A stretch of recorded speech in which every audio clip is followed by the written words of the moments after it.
정갈부대가 이렇게 북한군을 쑥대밭으로 만들다 보니까 제52 보병여단은 DMZ를 통과할 수 있었습니다. 그런 상황에서 중국 PMC 병력이 저항하면서 제52 보병여단을 막기 시작했는데요. 정갈부대가 그 뒤를 쳐 중국 PMC 병력 한 개 중대를 순식간에 괴멸시키고 말았습니다. 이들은 판저파우스트 대전차 무기를 들고 산을 뛰어다니고 있었죠. 산악지역에서 매복 공격으로 인해 중국 PMC 병력은 순식간에 전멸했습니다. 불과 몇 시간 전까지만 해도 폭발음과 총성이 지배했던 DMZ는 이제 정적과 검은 연기로 가득 차 있었습니다. 한여름인데도 불구하고 냉기가 차 있었던 곳이었죠. 산 등성이 곳곳에서는 검은 연기가 피어오르고 있었습니다. 이번 전투가 얼마나 치열했는지를 보여주고 있었습니다. 지면에는 부서진 드론의 잔해와 함께 무수한 탄피가 흩어져 있었고, 곳곳에는 북한군과 중국 PMC 대원들의 시체가 늘어져 있었습니다. 그 사이를 지나며 대한민국 제12보병사단 제52보병여단의 장병들과 전갈부대 병사들은 마지막 숨 고르기를 하고 있었죠. 현재 전투를 담당했던 제6중대장은 생존자 집기를 서둘러 하고 있었습니다. 매우 많은 사상자가 나온 상태였죠. 52보병여단 6중대의 중대장은 지친 목소리로 무전기를 치고 명령을 내리고 있었습니다. 중대장이란 걸출한 직위를 달고 있었지만 그도 이제 겨우 30살이 된 사회 초년생이었습니다. 사회에서 30살은 그저 갓난아기 취급당할 정도의 나이인데 이런 참담한 상황을 겪게 되었습니다. 그의 얼굴은 흙과 피로 뒤덮여 있었습니다. 눈빛에서는 두려움과 책감으로 가득 차 있었습니다. 자신이 한 명령 때문에 수십 명의 병사들이 사망했으니 말이죠. 이곳은 북한군과 중국 PMC 대원들이 물러간 이후 부상자들을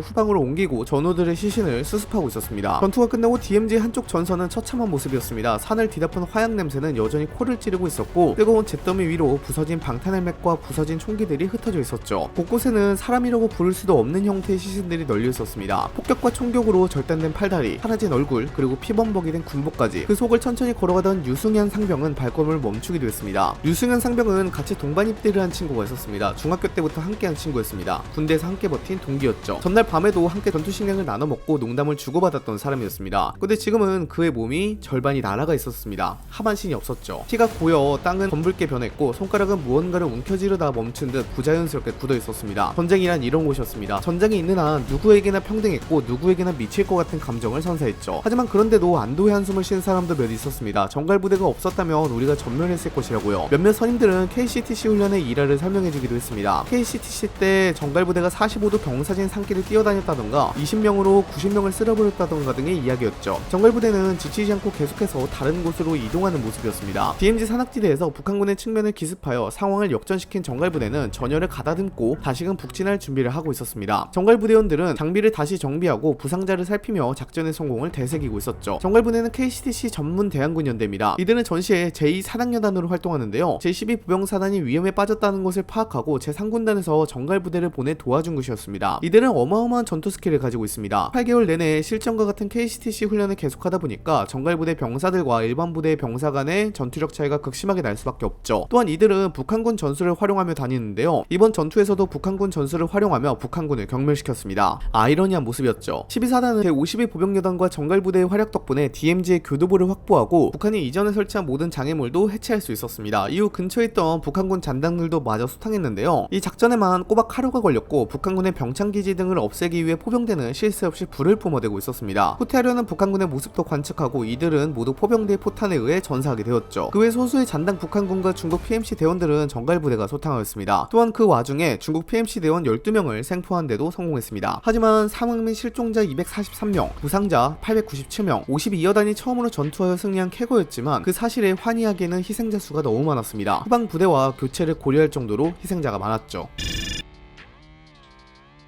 전쟁이 발발한 지 4일 만에 사상자만 수천 명에 달하다 보니까 한국 내부에서도 반전 여론이 슬금슬금 올라오기 시작했습니다. 동원령에 대한 불만, 그리고 군의 미숙한 작전으로 인해 생기는 피해가 상당했거든요. 이런 상황 속에서 DMZ 인근에서는 계속해서 전투가 발생하고 있었습니다. 계속해서 부상자들이 속출하며 병원으로 실려오고 있었죠. 하지만 병원 시설에 대한 문제가 분명히 있었습니다. 의료기관은 동원령이 선포되면 각 병원급에 맞게 역할을 수행합니다. 즉 전쟁이 나면 후방의 일반 병원들도 모두 군병원이 된다는 것입니다. 또한 의사나 간호사 등의 인력들은 전쟁이 발발하게 되면 필요시에 야전병원이나 기타 의료기관으로 차출이 되죠. 하지만 현재 국내 모든 병원이 다 마비 상태가 되었습니다. 현재 대한민국의 종합병원은 총 340개입니다. 또한 의원급 병원들도 37,543개죠. 그런데 이 병원에 부상자들이 계속 실려오면서 더 이상 부상자들을 받을 수 없는 수준에 이르게 되었습니다. 거기다가 북한군이 계속해서 장사정포를 수도권 일대에 발사하는 바람에 일부 병원들은 난방연료와 전력이 고갈된 병원들도 있었습니다. 심지어 잔해로 인해 고립되어 의약품, 음식, 물 공급도 끊긴 병원들도 많았죠. 그리고 후송체계가 체계가 제대로 구축되어 있지 않은 것도 있었는데요. 의무 후송 헬기로 후방으로 부상자를 후송해야 하지만 전투 등으로 인해 의무 후송 헬기가 뜨질 못해서 육로로 가야 했는데 후송 중 사망하는 경우도 꽤 많았습니다. 또한 동원령이 선포되어 숙련된 의사들이 많이 들어오긴 했지만 그래도 전문 인력이 부족한 것도 큰 문제였습니다. 군 병원 의사 수는 국군 장병 1명당 0.98명꼴입니다. OECD 기준 우리나라 인구 1000명당 의사 수인 2.6명의 절반도 미치지 못하고 OECD 평균인 3.7명의 3분의 1도 되지 않는 수준이죠. 물론 이것은 평시의 얘기고 현재는 전시이기 때문에 의사들이 많이 들어오긴 했지만 그래도 의사들이 부족하여 혹사를 당하고 있었습니다. 거기다가 간호사 인력도 충분히 들어오지 못해서 의료사고가 발생하는 경우도 종종 발생하고 있었습니다. 난장판이었죠. 살릴 수 있었는데도 불구하고 살리지 못하는 상황이 발생하고 있었습니다. 후방의 병원도 이 정도였는데 전방의 상황으로 나왔을까요? 심했으면 심했지 좋지는 않았을 겁니다.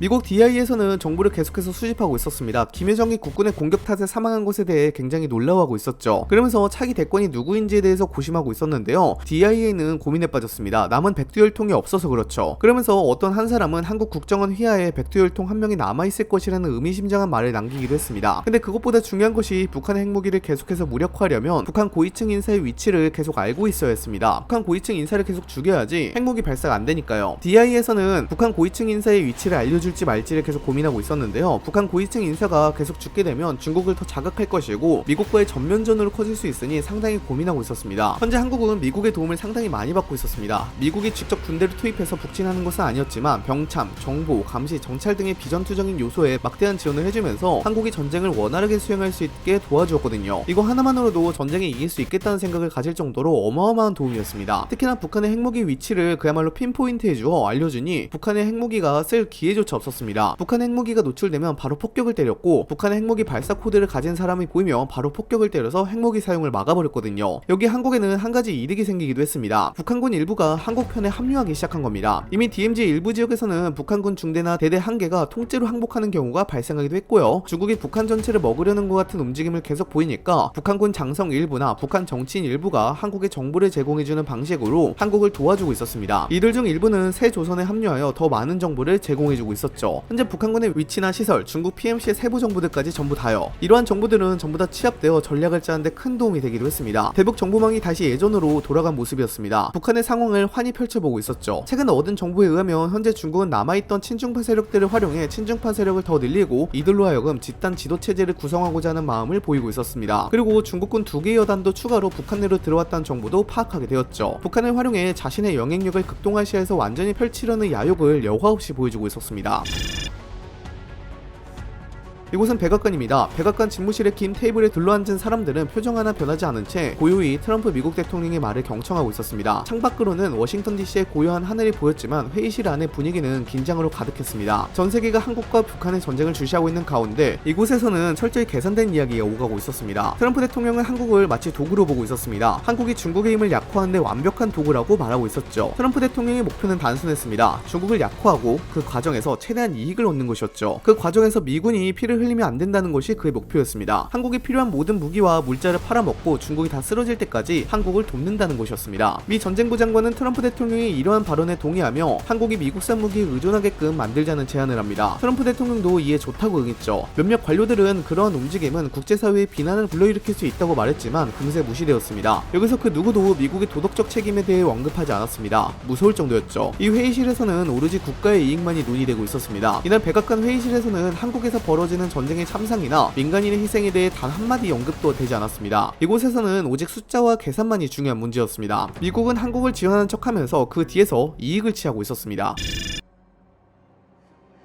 제7사단 제5보병여단에서의 한 텐트에서는 전투의 흔적이 여전히 남아있었습니다. 흙먼지가 날리는 야전막사 안에서는 병사들은 상처를 치료하고 무기를 정비하며 다음 작전을 준비하고 있었죠. 근데 그 가운데 긴박한 상황에서도 이목을 끄는 사건이 발생하고 있었습니다. 제5보병여단은 최근에 전투에서 북한군 한 개 중대를 생포한 데 성공했습니다. 포로들을 한쪽 텐트에 몰아넣어두었죠. 이 포로 중 일부는 전투로 인해 심하게 다친 상태였고 즉시 치료가 필요한 상황이었습니다. 몇몇은 멍하니 앉아 두려움에 떨고 있었죠. 그러나 이들은 지키고 있던 국군의 태도는 매우 적대적이었습니다. 시작했습니다. 포로들로부터 정보를 빼내기 위해 과도한 신문을 시작했죠. 신문은 처음에 단순한 질문으로 시작했지만 이어 고문과 모욕을 하면서 신문하기 시작했습니다. 물론 이 상황이 옳지 않은 것을 알았지만 그렇다고 해서 멈추라고 할 수도 없는 노릇이었습니다. 병사들의 심정을 모르는 것도 아니었기 때문이었죠. 북한군과의 전투 탓에 동료들이 처참하게 죽어가는 모습을 목격한 병사들이었기에 이들의 분노와 복수심은 이해할 수 있었습니다. 그때 7사단의 법무참모가 이 장면을 목격하고 병사들에게 지적합니다. 포로에 대한 고문은 제네바 협약 위반이라고요. 그리고 당장 풀라고 요구하는데요. 이때 병사 한 명이 대뜸 대들기 시작했습니다. 물론 혼잣말로 하긴 했지만요. 법무참모는 그 소식을 듣고 군사재판 가고 싶냐고 협박하게 됩니다. 이때 중대장이 끼어들기 시작했습니다. 중대장은 병사가 군사재판을 가는 것을 막기 위해 끼어든 것이었죠. 법무참모는 병사 관리를 어떻게 하는 것이냐며 중대장을 추궁하기 시작했는데요. 중대장은 무덤덤하게 답변했습니다. 여기는 전장이라고. 저 북한군 한 명 때문에 전우들이 죽고 다치고 있는 상황에서 포로들을 예의 바르게 대접하라는 법은 아무런 의미가 없다고 말이죠. 그리고 저 북한군 한 명이 말한 정보를 통해서 우리가 살 수 있다는 것을 말하였습니다. 사실 법무참모는 전선과는 멀리 떨어진 곳에 있다가 이번에 처음 전선으로 온 사람이었습니다. 현장과 괴리가 꽤 있었죠. 하지만 계급이 계급인 만큼 법무참모의 개입으로 고문은 잠시나마 멈췄습니다. 하지만 병사들의 눈빛은 여전히 불안과 분노로 뒤덮여 있었죠. 포로들은 누군가가 자신들을 도와줬다는 안도감에 짙은 한숨을 내쉬었습니다만 그들의 운명은 여전히 불확실했습니다. 법과 전쟁 사이의 갈등이 여실히 드러난 순간이었습니다. 이들도 감정이 있는 인간이었으니까요. 이러한 포로들에 대한 고문은 전선 곳곳에서 발생하고 있었습니다. 하지만 제네바 협약을 무작정 무시할 수는 없었습니다. 고문을 하는 영상이 해외에 퍼지기라도 한다면 한국은 국제사회에서 크게 질타받을 것이 분명했으니까요. 이 전쟁에서 도덕이 무엇인지 의문을 가지게 하는 순간이었습니다.